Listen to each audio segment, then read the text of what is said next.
Good, evening, everyone. Hopefully, you had a good Monday. I've been seeing in the comments that it was requested that I do a quick lowdown on what the carbon tax is in Canada, and for people who aren't Canadian and who aren't in the know. So I thought I'd make this quick video with the help of the CBC. So the CBC made a whole video about what the carbon tax is, and I'll be reviewing it along with you, and we're going to see what they say about it on their side of things, and then react to what the carbon tax actually is. Now, let's get into this. And also, if you don't mind hitting that subscribe button and that like button, I'd really appreciate it. Thanks. This carbon tax has got to go, and I'm going to explain why. The carbon tax isn't the issue. The issue is competition. If they collect a little bit more tax than us Canadians and make us all broke, we're going to be able to save the planet from burning up. Yep. Woohoo! All we just need to do is put in a little bit more money, and everything will be fine. We'll be able to change the weather. There's a lot of talk about the carbon tax right now, and between the political jabs and social media rants, it can be hard to get a handle on what this really means for you. Like, how much are you really paying? Can you get more money back, and is it even really helping the environment? Let's get into it. First up, not everyone pays the federal carbon tax, and not everyone gets rebates. British Columbia, the three territories, and Quebec do have some form of carbon pricing.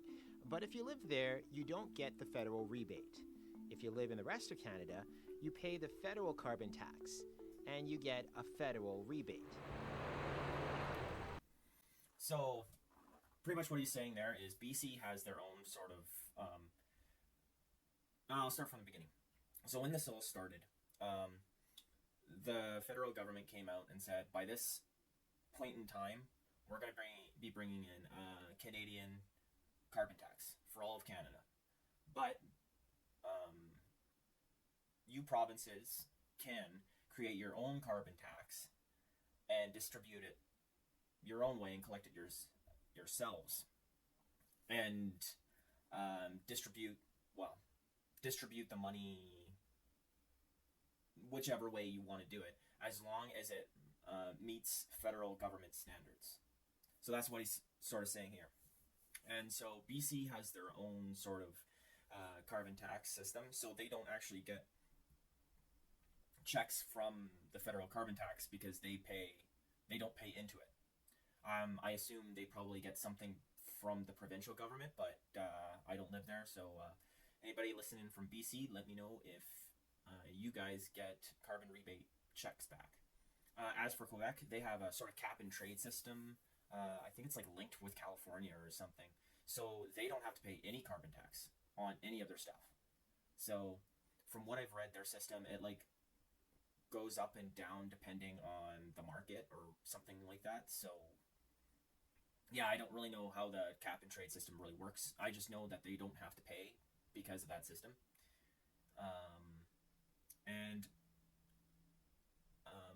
As for the Northwest Territories and I believe the Yukon, they probably have the same system or something similar to what BC does.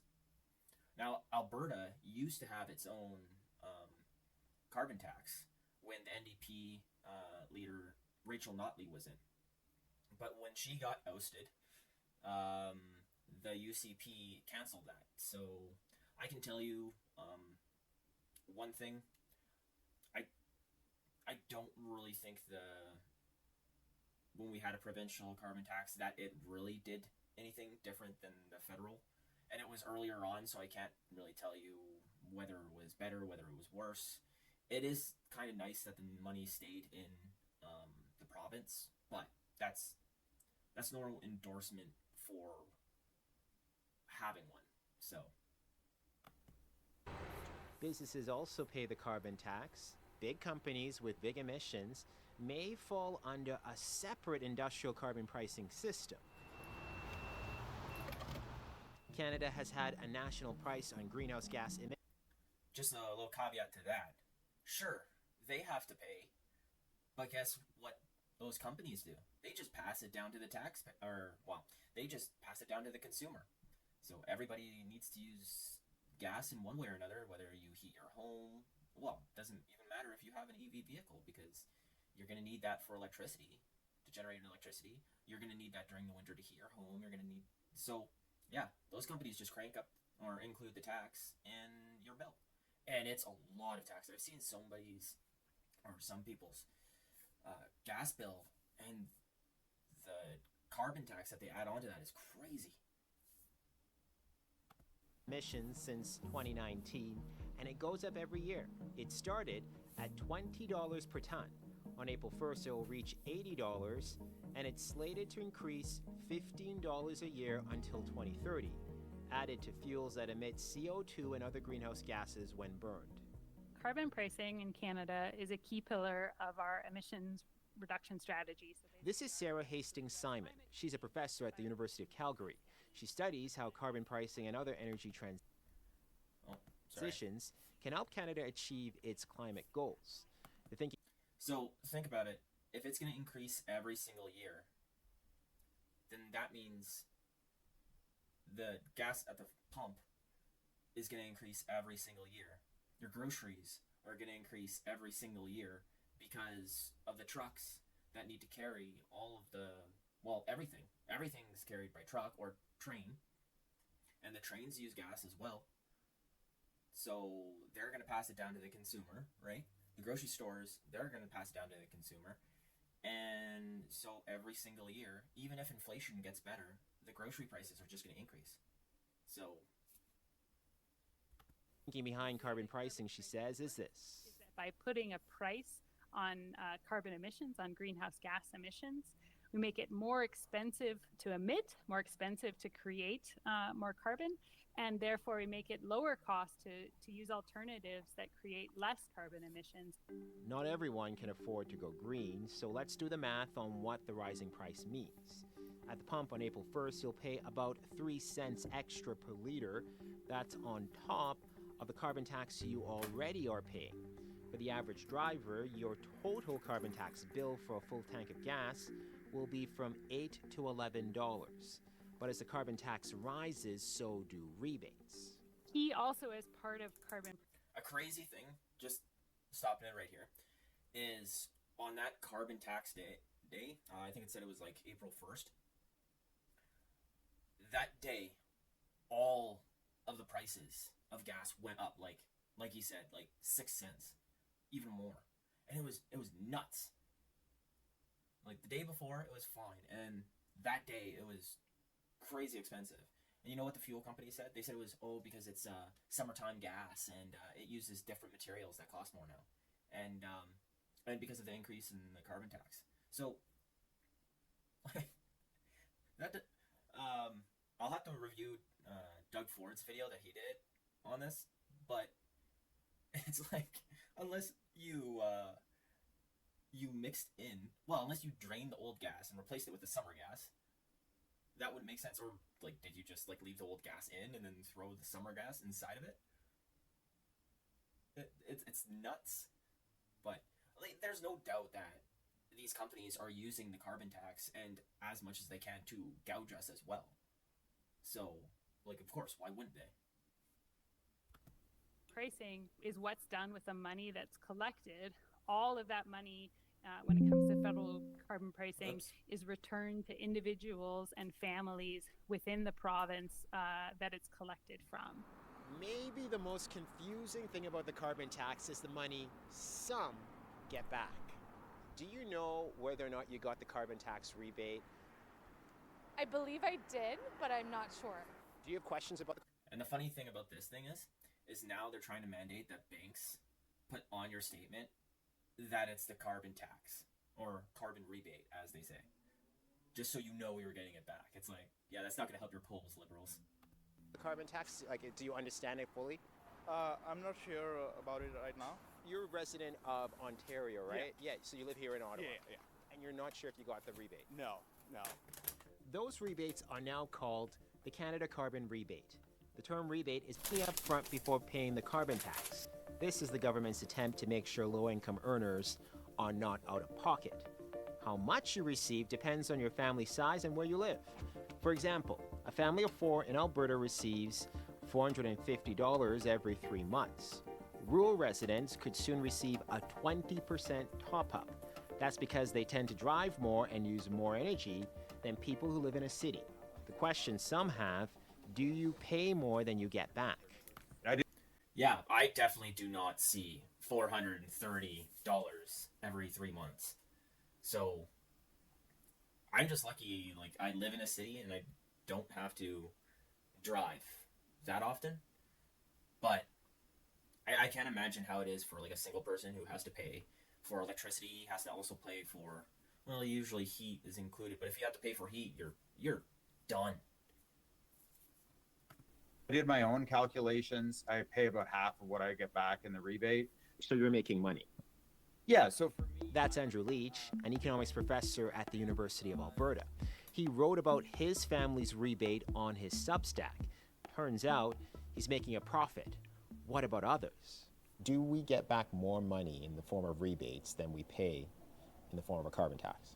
if you are, driving a high emissions vehicle, driving more than the average Canadian, living in a larger than average house, traveling more than average, then you're in those groups that are not getting as much back as they're paying. To better understand the original analysis. So I don't think that's completely honest, or I don't think he's looking at it from the whole, out of the whole. He's just looking at it from, like, okay, how much do you drive, right? And how, like, so if you look at it from just how much you drive, then yeah, sure, like, if you live in a city and take transit all the time, you're not going to be paying as much. Or, like, if you, I don't even know if he included how much he heats his house, but let's see what this guy has to say. Let's bring in Parliamentary Budget Officer Yves Giroux. The independent budget watchdog also looked at this. He told CBC's Power and Politics the rich tend to lose money with the carbon tax. Lower and middle income families make money. If you take into consideration the carbon tax that households pay on their fossil fuels that they're buying, gasoline, natural gas, diesel, so they pay that directly and they subtract from that the rebate, then about 80% of households are better off. That's one way of... See, that's where the Liberals get their 8 out of 10 Canadians get more back than they put in. And you see what he said. Like, I know it's just like a little snippet, but all he talked about was driving. Plus, about driving, Canada's a massive country, and we are very, like, a culture where we have to drive. Our cities are set up so you have to drive. So, I don't know. So, anyways, like, they don't talk about heating your home during the winter. So that's like seven months out of the year minimum that you have to have your furnace running. And, like, if you're in the Maritimes and you're on home heating oil, that is just going to skyrocket because that's heavily taxed. What else? Sorry. Like I said, and everything else that's delivered by truck there's a tax that you don't see on that, but that it comes with increases of prices. So, and you're seeing it nowadays because more and more people who haven't been to a food bank before have been going to food banks. And these are people, like, with jobs. They're not homeless people or people on minimum wage incomes. Some of them are people who, like, earn $100,000 a year, but they have, like, big families and they can't absorb these costs. Looking at it, examine the broader impact on the economy, and a different view emerges. A negative one, according to the parliamentary budget officer. His economic analysis shows the carbon tax reduces jobs and revenues from the transport and oil and gas sectors. Lower employment, lower profits, lower dividends for those who own stocks. Meaning, workers in the oil patch could lose their jobs, and Canadians who hold shares in oil companies like Suncor or Cenovus could see lower investment returns. So is the carbon tax even working? Actually, here, I'll let it finish, and then The I'll talk answer about is Actually, I'll complex. talk about it right now. So, I love how they manipulate it.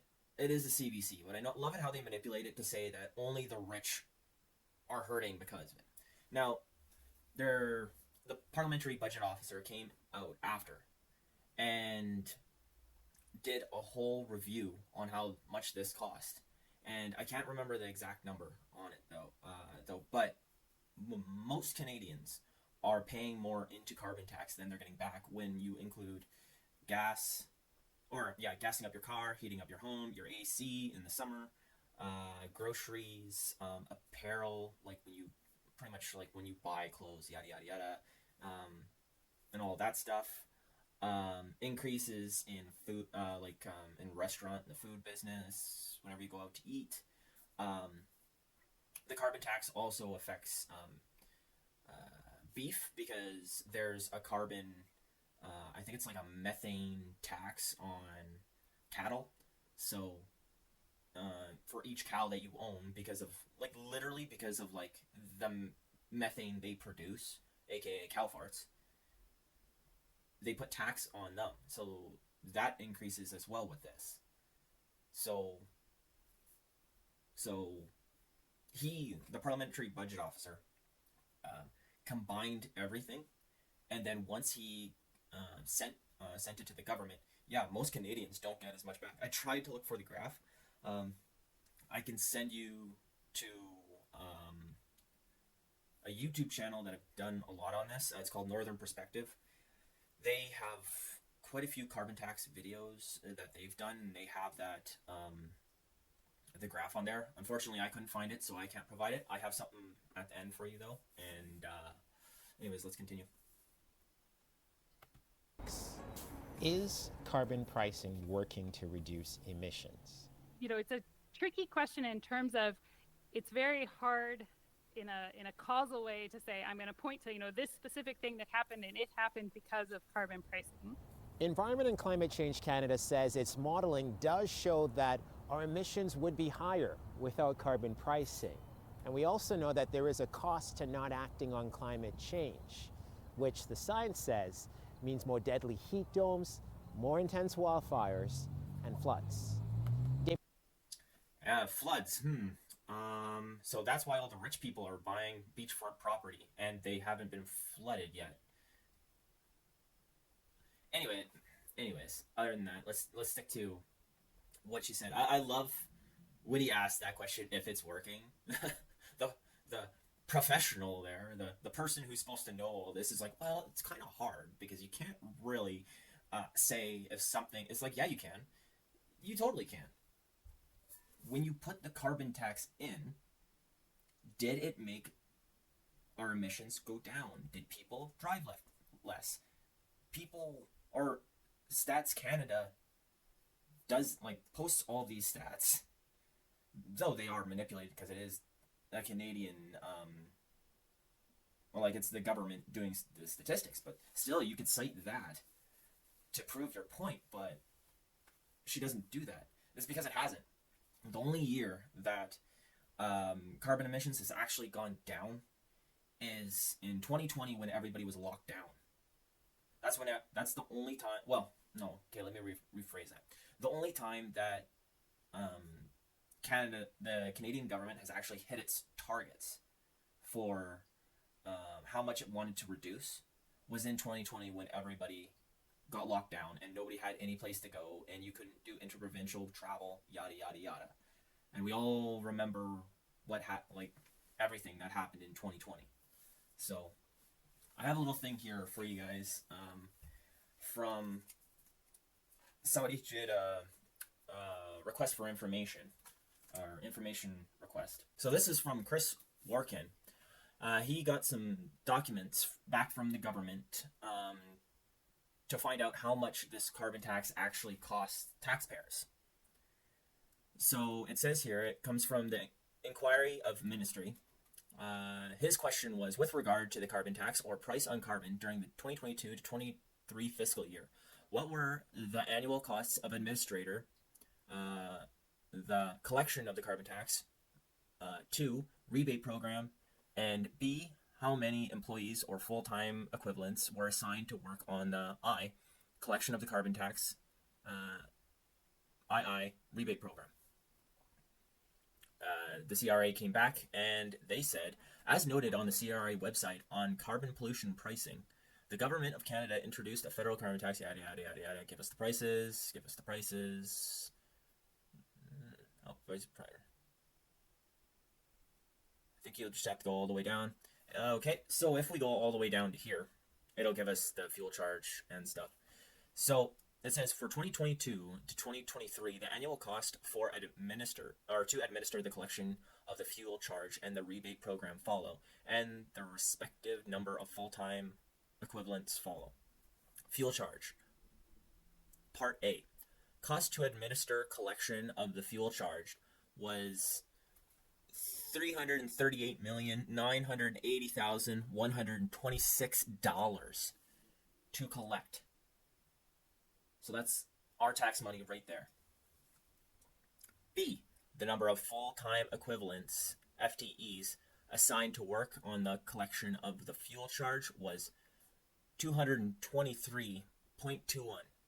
I didn't know you could have 0.21 people. I'm just joking. That was a joke. Now, on the other side here, it says the rebate program, climate action incentive. So this is what we get back. Cost to administer the rebate program was $48,648,867, and the number of employees for that was 242.33 full-time employees. So as he says here, like, just to administer this program alone, we are wasting $82.6 million. Just let that sink in for a minute. So let's put this into perspective, shall we? So Canada has 41 million people. Instead of, how about this for a carbon tax plan, right? All you have to do is give us all $2 million at the end of the year. Because Canada has about, 41 million people? And they're collecting, or they're paying $82.6 million for people to just collect this tax alone. You know how much debt that would wipe out of all of our bank accounts? And it's taxes, so it's not inflationary. This wouldn't inflate anybody's budget, or this wouldn't inflate the economy. Or at least I don't think so, because all of this is money coming out of our pocket. It's not money being printed. Wouldn't you like $2 million? But, oh my gosh. So much money being wasted on this stupid program. Anyways, that's about all I got for you for an explanation on the carbon tax. If you have any other questions, just go down in the comments below. Let me know if I missed anything, and let me know what you thought about doing these reaction videos. I'm trying to get more into reacting to other people's videos and giving my take, but I'm not used to it. So that, and yeah, if you like the video, if you wouldn't mind subscribing and liking the video, that would be awesome. I think I said the video enough times, so hopefully everybody has a good night, and I'll talk to you next time.